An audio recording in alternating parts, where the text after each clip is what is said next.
In 1954, the elite of the planet met in secret at the Bilderberg Hotel in Oosterbeek, Holland. The Bilderberg Group would later admit that their mission was the formation of the EU.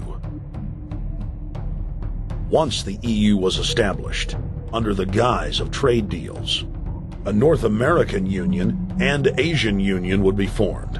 The three interlocking superstates form the core of the global government, while the United Nations would serve as a world regulatory and enforcement body over the Third World subregions. The Bilderberg Group consists of the heads of all of the managing roundtable groups that steer individual countries. Picture the elite power structure of the world as a giant pyramid, with only the elite of the elite at the tip-top of the capstone. The group has been so secretive that until the mid-1980s, the controlled corporate media denied its existence. Into the late 1990s, coverage only consisted of rare one-line mentions.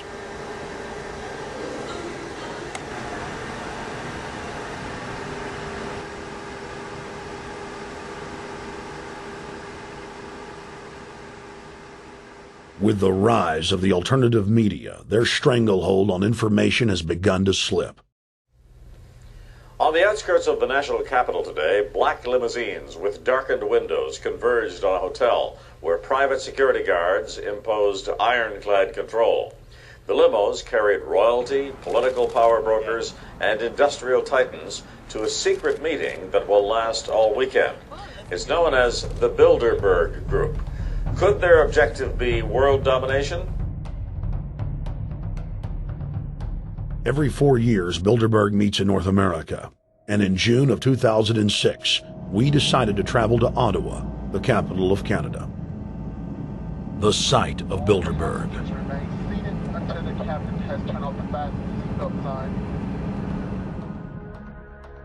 In Bilderberg's long history, many reporters attempting to cover the group have been harassed, detained, and even jailed.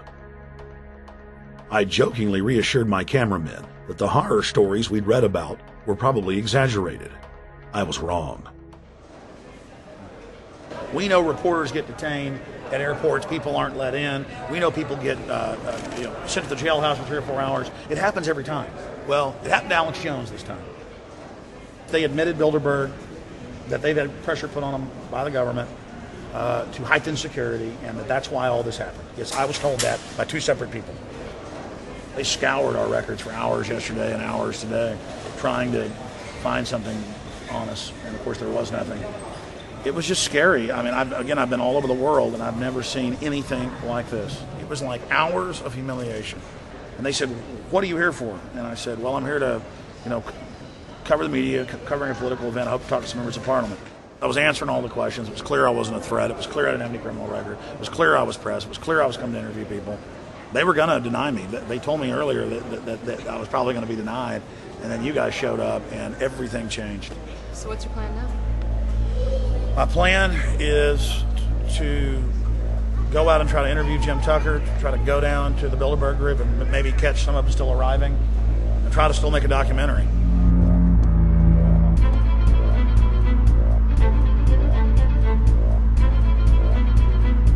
So instead of being here at 8 a.m. in the morning when the Bilderberg Group attendees, the 100 elite of the planet, start showing up, we're going to be getting here about 3:30 or so, and we'll see if we can catch any of the elites coming in.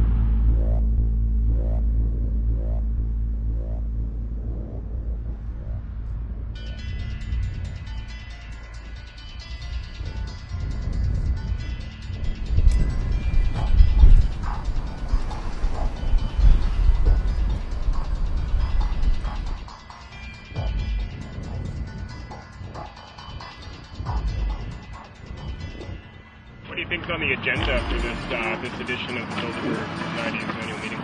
They're debating the attack on Iran. They're talking about how to take out Hugo Chavez. They're talking about how to get their American Union in that destroys Canadian, U.S., and Mexican sovereignty. So we're talking about the death of Canada is what's happening in there right now. The death of your sovereignty is happening in there right now. CNN has even reported that these individuals have put out the policy reports through the Council on Foreign Relations that writes their scholarly white papers to end the United States, to end Canada, and to end Mexico. About 10 have come in.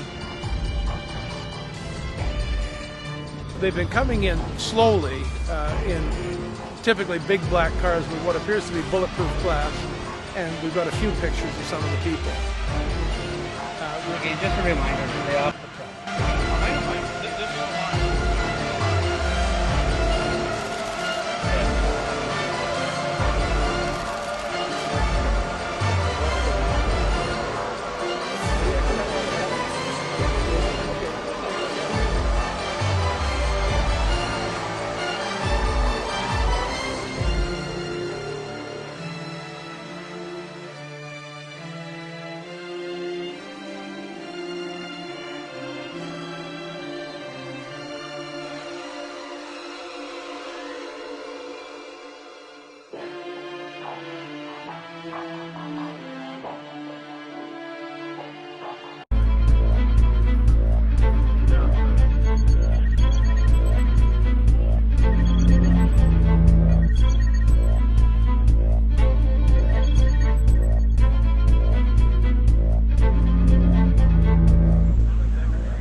The boss.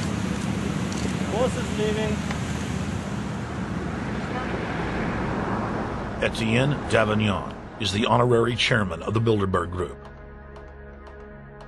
as well as the head of its steering committee.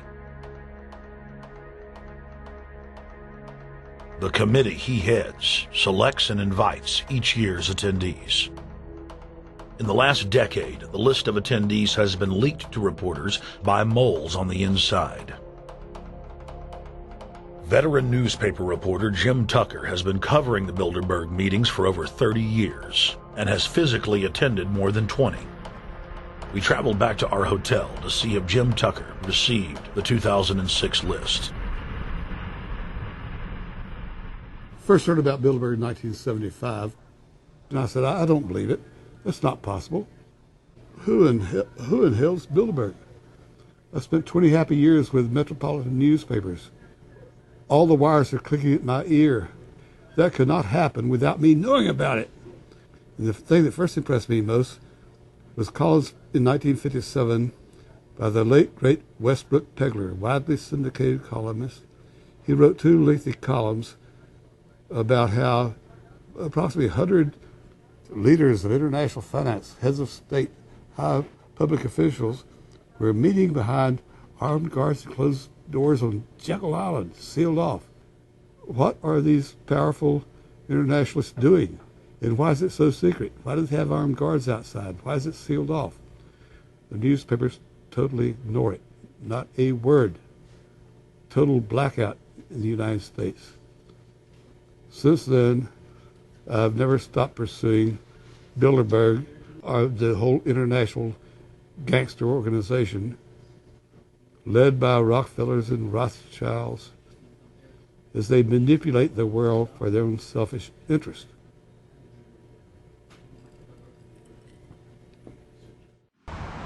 Well, Bilderberg assumed that name in 1954 at their first meeting as Bilderberg at the Bilderberg Hotel.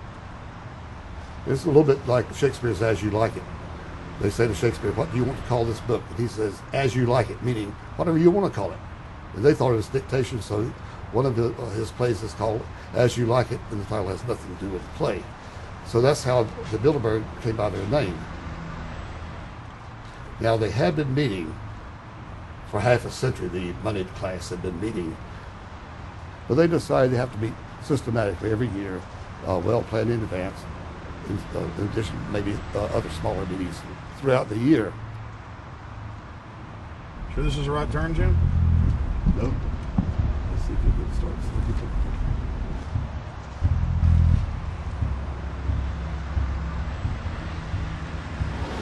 This is the global government. They are setting the world agenda. Inside right now, they're deciding on whether or not there will be a war with Iran. They're deciding whether or not taxes will increase, whether oil prices will be suppressed or increased. There's much more on the agenda that we'll be finding out in the fullness of time, but those are three items that are heavy on their list this year.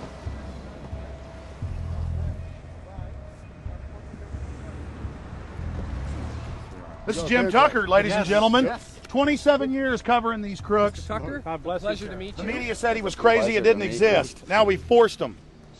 120 of the world's most powerful men, heads of state from Europe, high officials of the United States government, Treasury, White House, state, defense. They're setting the world agenda now.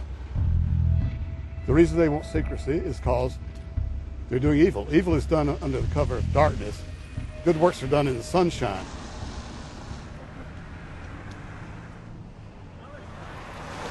Hi, how you doing? Good. Get off the property, please. Well, Private Jim property. has some questions for you. I need you to move off the property, please. Okay. This is private property. Sure. It's a public sidewalk. Oh, yeah, we are cooperating. Thank you. Right onto the sidewalk. Yeah, there's no implication that we aren't Right onto cooperating. the sidewalk and stay there, please. Sure, yeah, thank you. Great. Jim has some questions for you. Again, I need you to stay right on the sidewalk. Yeah. Thank you very much. We actually checked with the city. The property line's actually right here. Also, That's good. Property line's actually right here.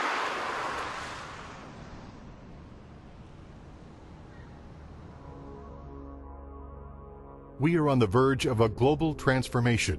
All we need is the right major crisis, and the nations will accept the New World Order. David Rockefeller. It's David Rockefeller, and they're going black at the beyond the hotel, and they had no bodyguards. One of my friends shouted, "Hey, Rockefeller!" and he turned back, and he was afraid. My name's Renee. I'm from Manitoba. Drove about 26 hours to get here, just to show that I'm against the Bilderbergers, just to fight for my freedoms, fight for my rights, make sure that my children can grow up in a free country. My name is Daniel Estrela, and I've been doing this for the last 15 years. I'm from Canada. I'm very proud of my country because, as you can see, there are a lot of people covering the Bilderberg conference. Last year, it took me 14 and a half hours to get to Munich. I was pulled off the plane in Milan. I was pulled off the plane in Munich. They interrogated me 4 hours in both places. I was able to call a friend, a journalist in Rome, as a result of his presence and others. Calling the foreign ministry department in Italy, they backed off and they let me go. They basically told me that they're keeping an eye on me 24 hours of the day. The little hotel where we were staying at, Jim and I, out of the 20 rooms, 6 were occupied, 3 by the CIA and 3 by the German Secret Service. That's how serious these people are, and that's how afraid they are of actually what we may be able to reveal and what we actually do reveal publicly about the Bilderberger intents. Daniel Estrela has covered the Bilderberg meetings in Europe and North America for more than 15 years. His book, Club Bilderberg, has been translated into more than 20 languages and is a global bestseller. Estrela has photographed many past Bilderberg meetings. Rockefeller frontman Henry Kissinger is always a key participant. Here you see the president of the CFR, Richard N. Haas, followed by Vice Chairman of Rothschild Europe, Franco Barnaby, who is speaking with Henry Kravitz. And behind them is Richard Holbrooke, former U.S. Ambassador to the United Nations. The head of Daimler Chrysler, Jürgen Erich Schrimp, arrives by helicopter. Here, the owner of the Washington Post, Donald Graham, escorts Indra Nooyi, the head of PepsiCo. Queen Beatrix of the Netherlands, whose father, Prince Bernhard, founded Bilderberg, is a leading figure in the group. Of course, globalist kingpin David Rockefeller, seen here with his bodyguard, James Ford, always attends. The then newly appointed World Bank chief Paul Wolfowitz is photographed at Bilderberg 2005. It has been reported that Wolfowitz had attended previous meetings, while still the Deputy Secretary of Defense, a violation of the Logan Act. Under the Logan Act, it is a felony offense for any member of the federal or state government to meet with members of a foreign government without the express authority and authorization of the President or Congress. Put simply, it is illegal for members of the government to meet secretly behind closed doors with foreign power brokers due to the problems of corruption and espionage that it breeds. For this reason, many prominent politicians attend, but their names do not appear on the official list. Despite the Logan Act, the governor of New York's name, George Pataki, does appear on the list, and we were able to catch the governor on tape walking with David Rockefeller at Brook Street. Multiple staff members inside Brook Street reported to us that Hillary Clinton attended for half a day. Several armored limos with diplomatic plates did arrive with police escorts and offloaded their passengers in the underground parking garage out of the sight of the press. Former World Bank President James Wolfensohn sardonically stared at our cameras. They're upset about the fact that they're being exposed. Well, I'm sure they are. I mean, look at the tinted windows. They don't want to be seen. They don't want even anybody to know they're here. So I'm sure they're ticked, and that's why we're here to try to expose them. Do you think that they were angry that they were on the front page of the local paper today? You think they're in there reading it right now, Jim? Yes, but I don't think they're happy about it. They prefer nothing at all, no publicity. They prefer absolute secrecy. Yeah, you better look away. We're not your slaves. You don't own me.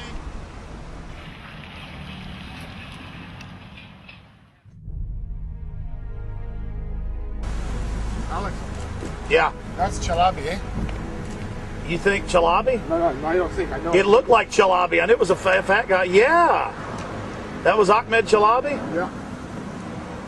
Oh my God. Then they're really going to attack Iran.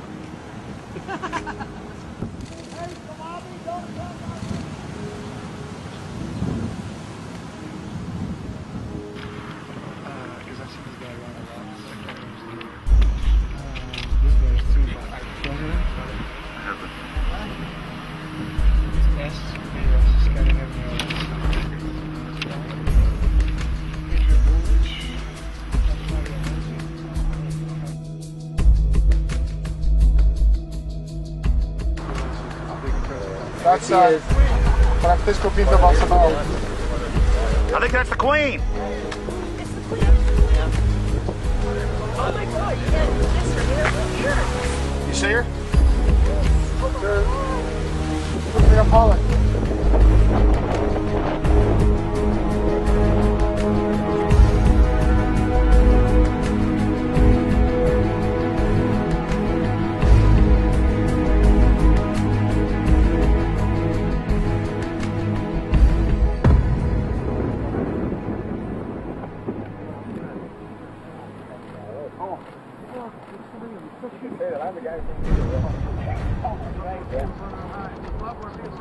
That looks like Rockefeller.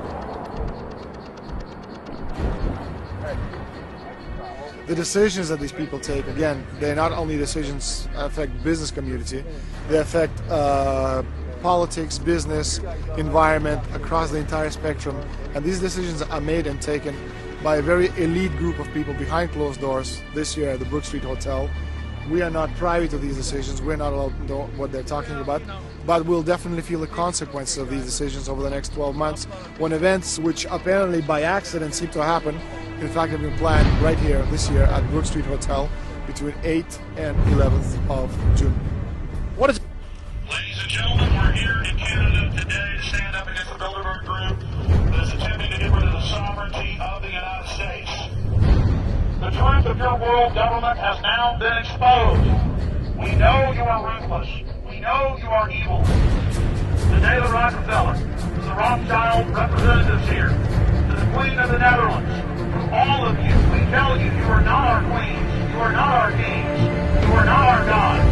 We do not belong here. We are not your slaves. We stand as free humans and stood from the beginning of time against the strong men, against the thugs, against the bullies. We will defeat your world government. We will defeat world taxation. We will defeat board control grid. God is on our side.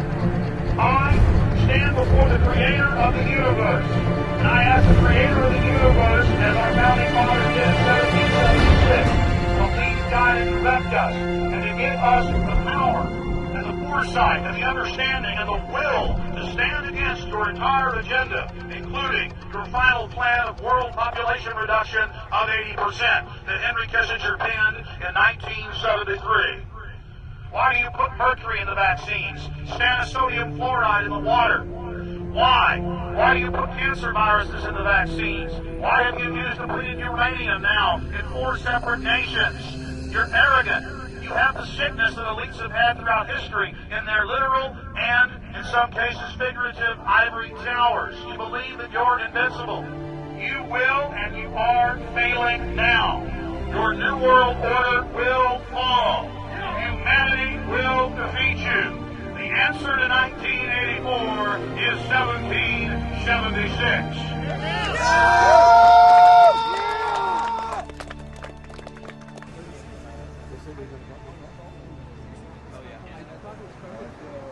Richard Holbrooke? Ambassador Richard Holbrooke thought the peasantry wouldn't recognize him if he took a stroll off the grounds of Brook Street.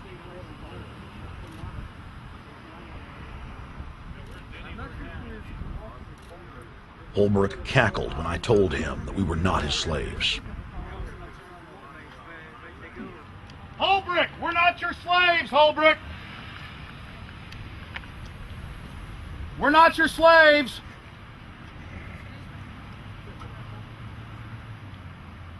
Holbrooke, we don't belong to you. We're not your property. Get back on the sidewalk. We're free humanity. Yeah, there he goes. Howard. They love it. They love it.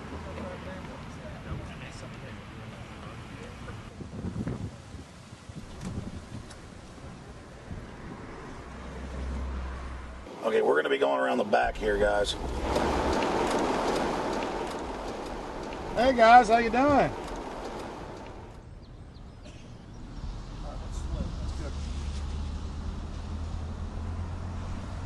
There are several rings of security service.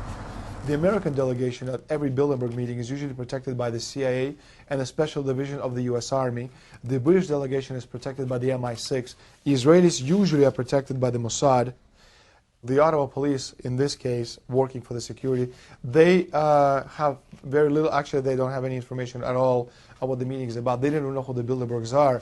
Then there's an elite private firm protecting the perimeter, doing all the dirty work, such as shooing all the photographers and bothering the protesters. But, you know, that's like piddly stuff.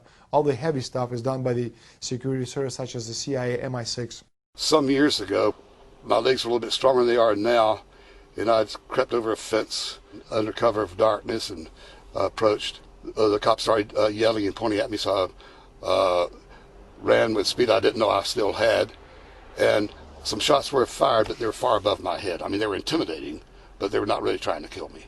Not when sharpshooters are fired far above, 20 feet above your head. Bilderberg was founded by David Rockefeller and the Rothschilds in Britain and Europe.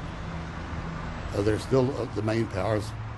Baron Evelyn D. Rothschild, a male, attended for many years. Rothschild is still represented. You'll see them on the list of participants. Somebody representing the Rothschild group. They are the main powers behind Bilderberg. The Dutch World Shell is part of the Queen's fortune. Of course, the Rockefellers have always had heavy oil interests. That was the original source of their old money from the old man. Now, I think what is very difficult for most people to understand is how such a small group of 125 men and a few women control a population base of 6 billion people. Actually, it's much easier than you think. These people work on what I call systemic methodology, meaning that you take a pie, just imagine you take an apple pie and you slice this apple pie into lots of very small pieces, and you put in front of each one of these pieces your men or women of trust, And by controlling this individual, you control an entire organization. For example, if you take Paul Wolfowitz, who runs the World Bank, through him you can control the entire organization. You don't need to control what the dishwasher or the toilet cleaner thinks or does or believes in. You just need to control what he does and what he believes in, and what he does will permeate the entire organization. And that's how you control, with very, very small power base, an entire global population of 6 billion people. Bilderberg is making great progress toward a world government. They have created a superstate in Europe called the European Union. They're intent on creating a Western Hemisphere Union called the American Union. NAFTA is to be expanded into every country in this hemisphere. As NAFTA expands, it will take on the role of the American Union. And only an educated, informed public can stop them in their tracks.